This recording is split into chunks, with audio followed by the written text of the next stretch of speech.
That's right. You'll be surprised what's underneath the lust. Yeah, so this girl, honey, she was like lusting for this married man. And she inventoried it and discovered that it was really his self-confidence that she felt a passion for, not his body.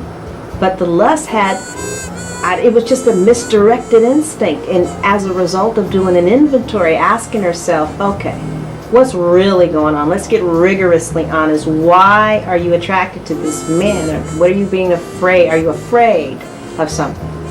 Are you, where are you being self-seeking? Where are you being selfish? Where are you being dishonest? And she discovered that, well, where she was being frightened was actually pursuing her purpose and her passion, which was to have a self-confidence support group for women. It was a passion and a purpose that she had been sequestering for 20 years. And we all have fears. And she said she had a lot of fears. Fear of success, fear of people, fear of groups, fear of failing, fear of losing, fear of not having people's approval, and more than anything, she said she had a fear of the terror that she just carried around every single day that literally paralyzed her. She said, girl, you have no idea how much fear I have. She goes, I don't have fear, I have terror.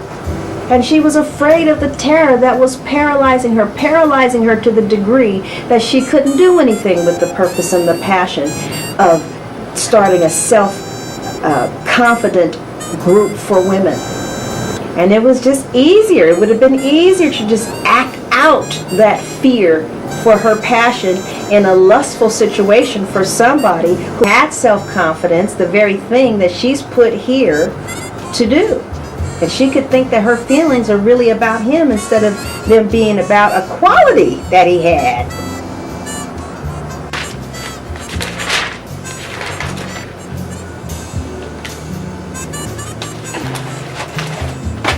So we're asked to list our fears. Oh, and boy, did she said she listed so many fears. She said, I'm afraid of fear. I fear fear. I fear the F, the E, the A, the R. I fear terror. I fear the doubt that I have for God. I fear Christianity. I fear everything. And then I said, just list them, right? We just listed them. And then what did they teach us in Celebrate Recovery? In the 12-step books, they say, well, then we ask God to remove them. And I got to thinking about it. I ain't asked God to remove no fears. I mean, I don't do that as a regular form of, program maintenance, but rarely have we seen a person fail who has thoroughly followed our path, right? So when I have fears, let's say she has this purpose, right, for starting these self-confident groups for women. That's right, and she's feeling lust at the office for this man because he has self-confidence. Well, she's going to do something. She's either going to act out that lust or maybe move past the lust by getting into her purpose and doing something about her passion, like being responsible for it and taking responsibility for fear when it comes up and listing it on a piece of paper. And I'm afraid that I'm going to fail. I'm afraid that I'm stupid. I'm afraid I'm incompetent. I'm afraid nobody will show up. I'm afraid I'm worthless. I'm afraid that I'm too worthless to even be worthless. I'm afraid of the terror that I feel in my heart that paralyzes me. I'm afraid of the paralyzing fear that I might have to confront it. I'm afraid of this. I'm afraid. Well, we have to list them. Not run from them, but list them.